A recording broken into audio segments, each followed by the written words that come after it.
On Thursday, President Trump held his first campaign event since the coronavirus pandemic began. Mr. Trump held a roundtable in Dallas, Texas, with faith leaders, law enforcement officials, and small business owners. They discussed race relations, policing, and reopening the economy. Texas is shaping up to be key for both presidential campaigns this year. A recent Quinnipiac poll showed Joe Biden trailing the president there by only 1 percentage point.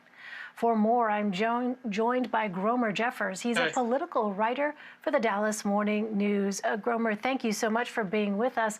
Let's start with who was on Thursday's panel and what were some of the big takeaways from that event? Well, Thursday's panel was filled with basically a lot of Trump's inner circle. William Barr, you had Ben Carson, the housing secretary, the Surgeon General was there.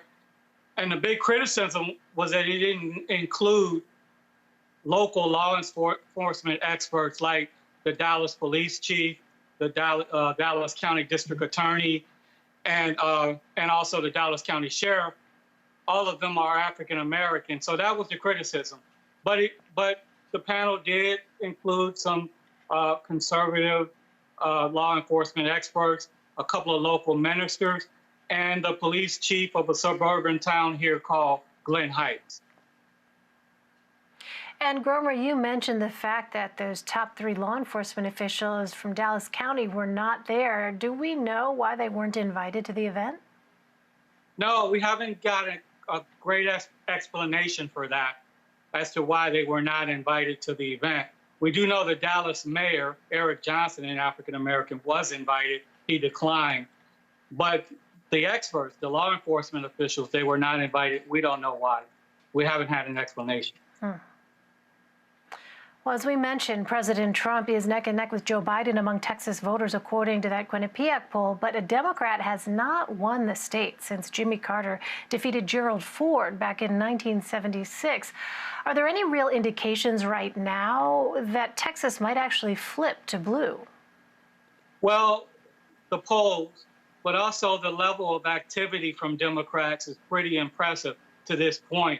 They're building from the ground up. Texas state house candidates are very active. The congressional races are active. You have the Democratic Congressional Campaign Committee with an office in Austin, Texas. And, you have a Senate race that's pretty active as well. There's an investment in Texas from national Democrats that we haven't had here before. And they hope that there can be a perfect storm with Trump's growing unpopularity. At least that's what the polls show, a perfect storm that can have Democrats win their first statewide office, in about, since 1994. And you're right, the first presidential race since Jimmy Carter in 1976. That's a long time ago. That really is. All right, so speaking of polls, I want to ask about the nationwide protests against police brutality. President Trump has been criticized for his response to them, and a recent Reuters poll shows more than 55% of Americans disapprove of his handling of the protests. How politically damaging could this issue be for the president? It could be very politically damaging if he's wrong about the makeup of the electorate. He's trying a Nixonian sort of tactic, a law and order sort of message. And he feels like there's a silent majority of folks out there who support him. And he's used that term. He used the term silent majority in 2016. If he's right, then he'll win again. But if he's wrong, if the electorate is changing, and if there's more understanding about why these protests are occurring, and the need to have some sort of change and a conversation about racial inequities in the country, then he could lose and lose pretty badly. So it's a risk for him to stick with this hardline law and order approach. I mean, dominate the streets, as he said at the panel Thursday. That's a risk. If he's right, then yeah, he'll win again. But there's evidence that the electorate is changing, that the makeup of America itself is different than it was in 1968 when Nixon was campaigning on similar things.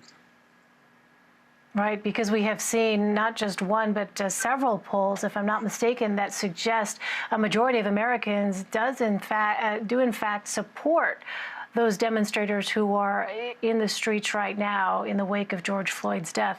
I want to turn to this Senate race there in Texas, Gromer. The incumbent is Republican Senator John Cornyn, who currently has a 37% approval rating among Texans. Tell us a little more about this contest. Who are the Democratic candidates and what are their chances? Well, you're right about his approval rating. The Democrats, there's a Democratic Party runoff on July 14th. Between M.J. Hager, an Air Force combat veteran. She was a helicopter rescue pilot, a businesswoman. She ran for Congress against John Carter of Texas in 2018, almost won that race, but it was a narrow loss, decided to run for Senate. She's being backed by the Democratic Senatorial Campaign Committee, among others, vote that pack as well. She's running against Royce West, a longtime state senator, very respected here in Texas, an attorney, been active on civil rights issues. He is running against her as well. Doesn't have as much money, but he has more endorsements. He's backed by most of the Democratic Party establishment. We'll see what happens July 14th, but you're right about John Cornyn. What's exciting Democrats here is his approval rating. The fact is, most people don't know him. Take Ted Cruz, the junior senator. You either like him or hate him, but you do know him. John Cornyn has been in the Senate since 2003, yet he's, for most Texans, still relatively unknown. So, again, Democrats hope that the storm is brewing where you can get Trump on his heels and then Joe Biden at the top of the ticket. If he invests resources in Texas, maybe he'll have coattails long enough to sweep down ballot candidates into office as well. A lot of open questions yet on that front, but let's turn to the coronavirus pandemic. Earlier this week, Texas reported its highest daily tally of new cases since reopening, and overall the state has reported more than 81,000 cases and nearly 2,000 deaths. I thought it was interesting, Gromer, in your piece for the Dallas Morning News, you wrote about how at the president's rally, or at the president's campaign event, rather, the only person wearing a mask appeared to be the Surgeon General, Jerome Adams, and that there appeared to be a lack of social distancing that was taking place there. But I want to ask about voting, because with the runoff election about a month away, how are officials working to get more people tested and ensure that people can safely vote? Well, testing is the key. I mean, they're trying to get more people testing. The Texas, like other places, initially was behind in testing. They're trying to catch up. There's a big fight going on about mail-in ballot voting. Republicans and Democrats are fighting over that. So far, Republicans are winning that fight. We'll see what happens. We expect that issue to go to the Texas Supreme Court. But more than anything, health experts are trying to get the public to get the message that as reopening expands, to take the precautions necessary, wear a mask, wash your hands, social distance. And as you saw in the panel discussion at Gateway Church, that really wasn't happening. And so as the state reopens, the message has to be, according to health experts, protect yourself, do the best you can to social distance, wear a mask, take the precautions, because the virus is still out there. And we are still months away from a vaccine. All right, Gromer Jeffers for us. Great to talk to you once again. Yes. Great to Thanks talk to very you much, again. Gromer.